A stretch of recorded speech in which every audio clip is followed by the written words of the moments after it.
Give me the evil eye. This is the evil eye. Tell me what the evil eye is telling the audience. This is the evil eye as I get. Means evil. Evil. I can't do evil eye. Alright, let's go. Okay. Hello. I am Alillia. And Aaron's making me do this video. I think it's evil eye. Let's see. I'm supposed to talk about what I do as art, which is painting. I'm a painter. Or at least that's what I do most of the time, because I'm not so bad when it comes to creating little sculptures and whatnot. But I haven't really gone into that. And hopefully I'll get into photography soon, and that'll be cool. Maybe I'll be good. So far I'm not, but anyway, I'm a good painter. Not technically speaking, but instinctively I'm a good painter. I like to throw color at the canvas. It comes out pretty interesting.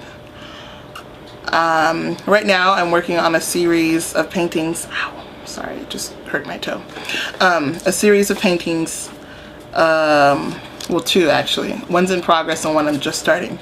The one that's in progress are a series of self-portraits of me, which is why they're called self-portraits. But basically, I wanted to explore why I did not find myself attractive and why I didn't think I was beautiful. And I wanted to get in touch with what I really looked like and appreciate it for the way it is, however it is. And so that has been I guess a 3-year journey now, and I think part of it was successful because self-esteem definitely has risen. I do think I'm a beautiful person nowadays, which is great. And you feel better about life when you think you look great.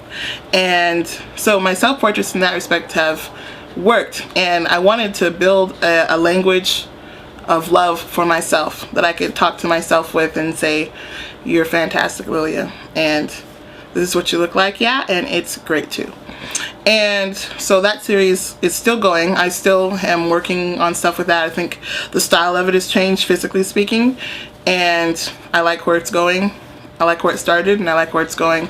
And I'm also, a second series I'm working on is portraits of women who have been sexually abused, and I wanted to show how they're healing, how they're dealing with it, and where they've been. It's almost like a past, present, and I guess just past and present portrait of a person.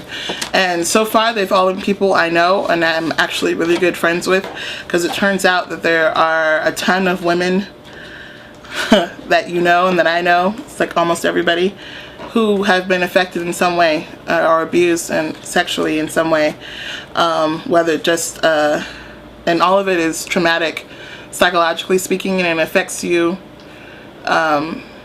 how you go through life and how you let others, especially men, treat you. And I think it's something important that we should be dealing with as women, and I think as men and people who have not been sexually abused should be aware of.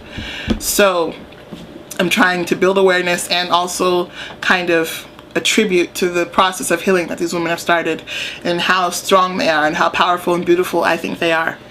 And so I've only got 2 in that series so far, but I have others that I want to do. And so if there are people out there who would like to share their stories with me and share their stories with others as a way of encouragement, I would like to do your portrait. So contact me if you like. So that's my art practice and whatnot. Anyway, I'm supposed to talk about Holy Situation, which is a music group that has just come to life. It is, the members would be myself, and I sing. I do a lot of the lead singing, mostly because all I know how to do is sing. I'm not very good at anything else. There's Tony, who is one of, I just got something in my eye. Sorry. That was so odd. Not like there's wind or anything. Anyway, Tony, who is I would consider her one of my best friends, and she has an amazing voice, and she sings a beautiful alto. She can find a harmony to anything, which I think is the coolest thing ever. And we're both altos actually, so it's kind of fun that the two female singers in the group both have low voices and we sing alto. And then there's Bryce, who is my little brother. He's the light one, undercooked, wonderful guy. I love him. He's my baby. He does vocal percussion. He's tight. He has beats that just, you know, rock my world. He can sing too, but he doesn't do it a lot. He's always trying to hide behind the beats, and I'm trying to get him to sing more because he's got a great voice. And then there's Aaron, who is my older brother and who I also consider one of my best friends. And he can sing and he does vocal percussion too. And so the group is basically, I guess, it's 2 girls, 2 guys, 2 singers, 2 beatboxers. And we basically jam. We sit around. Well, it started because well, we were in the post office. It was Tony's idea actually to go sing in the post office because our post office has great acoustics, right? And she's like, no, you guys gotta sing in the post office with us. And we're like, at 1 o'clock in the morning, there's nobody there. So we all roll over to the post office at 1 o'clock in the morning, and of course it's empty, and we just sit around on the floor and we start singing. And we were there for several hours. And somehow we came up with the name. I think it was a combination between me and Bryce who came up with the name for the group, because he kept talking about situation. Everything was a situation. That was his word of the moment. And he's calling this a situation. This is a tight situation. I'm like, oh, this is a holy situation. That's kind of how the name came about. And then we're like, okay, we should make this a group. We should make it official. Our first album should be called Post Office. And we just had a lot of fun, and basically it was a place for us to sit down and relax and to not worry about all the stresses that we have, like, you know, trying to pay our bills and car insurance and going to school and getting good grades and making money. And we just sat down for a while. We took like a timeout and we just started praising God, and it was a true fellowship, a true time of worship. It is very I've never had experience like that in church.